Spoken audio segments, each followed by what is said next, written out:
Hello, my name is Natasha Johnson, and boy, do I have a vacation for you.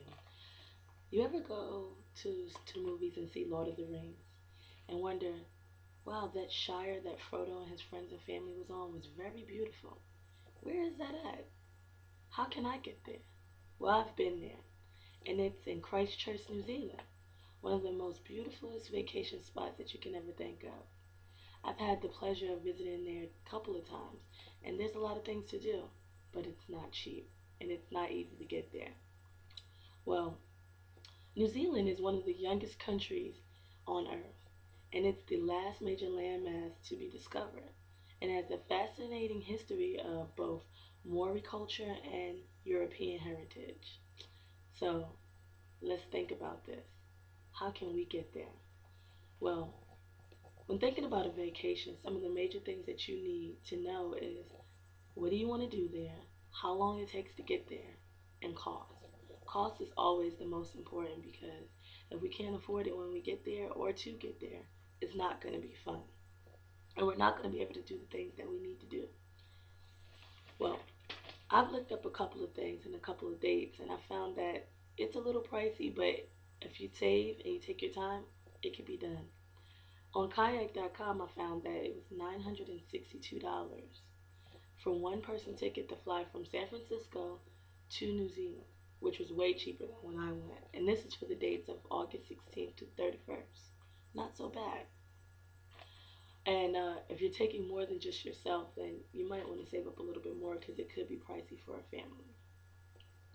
Secondly, transportation. Well, once you get there, how are you going to get around? New Zealand has several options. They have a car, a rental car, which I found was for about the cheapest right now is $409. But then you have to think about gas. And Christchurch is very small. It's not it's not a lot of cars needed. But that's one option. Second option, a lot of people get around by bus and shuttle. And it was very inexpensive. Sometimes even free if you got it from your hotel. And lastly, people in New Zealand, especially Christchurch, love to bicycle. So that's what I did. My hotel particularly had free bicycles if you stayed with them during your stay. It just had to be available for the time you needed it. So I bicycled around the whole city. Now, if that's something that you like, it's not only cost effective, but it's healthier. Next things, what would I eat? There's plenty of restaurants down in the middle of town of Christchurch, New Zealand. They even have stands like hot dog stands. Their food is quite similar to us. They have food from every culture you can think of: sushi, hot dogs, burgers, McDonald's. But why go there and eat that? Go there and enjoy different types of food and learn what New Zealand's really about. Lastly, you can always find food for free at the hotels you're staying at, depending on where you're staying. That gets me into hotels. Wow, there was the Marriott, which where I stayed. My job paid for it. It was quite expensive, but they had free food. But I met a couple of people who told me about backpackers hotels, where if you're feeling like you're going to backpack across New Zealand and hop from island to island, you have many places that will charge you about $20 a night, sometimes even $15, and you get fed. So, what are you waiting for? Lastly, things to do. Well, there's many things to do. Like I said, I saw The Lord of the Rings, where it was made, and the Shire. It was so beautiful. And they bus you there. It's not that expensive. And it's a great tour. They have many tours all around the island. And I also went along the coast. We rented a car for the day and drove around, and it was just green hills like the sound of music, and oceans with waves crashing against the shores.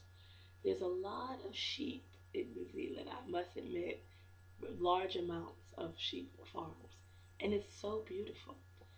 Last thing that I did was I went mountain biking down a beautiful mountain, and they have multiple ones, but this one was relatively cheap, especially if you're in the military. It was about $20 with your military ID. We took a gondola ride all the way up to the top of the mountain, where a gentleman with bikes to rent met us. Rental bikes were about $5, and if we took our time, we had a long route and a short route. The long route, you got to see the scenery. You got to ride through sheep territory. Sheeps walk right up to us, stop, get out, take pictures. And the shorter rides are more steep. So if you're inexperienced, I wouldn't suggest it. I didn't do it. You kind of just rode down a small trail fast down the mountain, and it was pretty scary. But at the end, you came down, depending on which ride you did, to a beautiful lake. We had a picnic. It was great. So I suggest New Zealand. But remember, take your time, plan out your finances, plan out what you want to do. At tourism.com, I found out not only did it plan out my hotels, it gave me everything that I wanted to do there. And it was great fun. Kayak.com, again, gives you multiple choices and compares your flights all in one spot. And if you're just unsure what it looks like and what you want to do, go to newzealand.com and everything will be at your fingertips. Thank you. Again, I'm Natasha Johnson and hope you enjoy your vacation.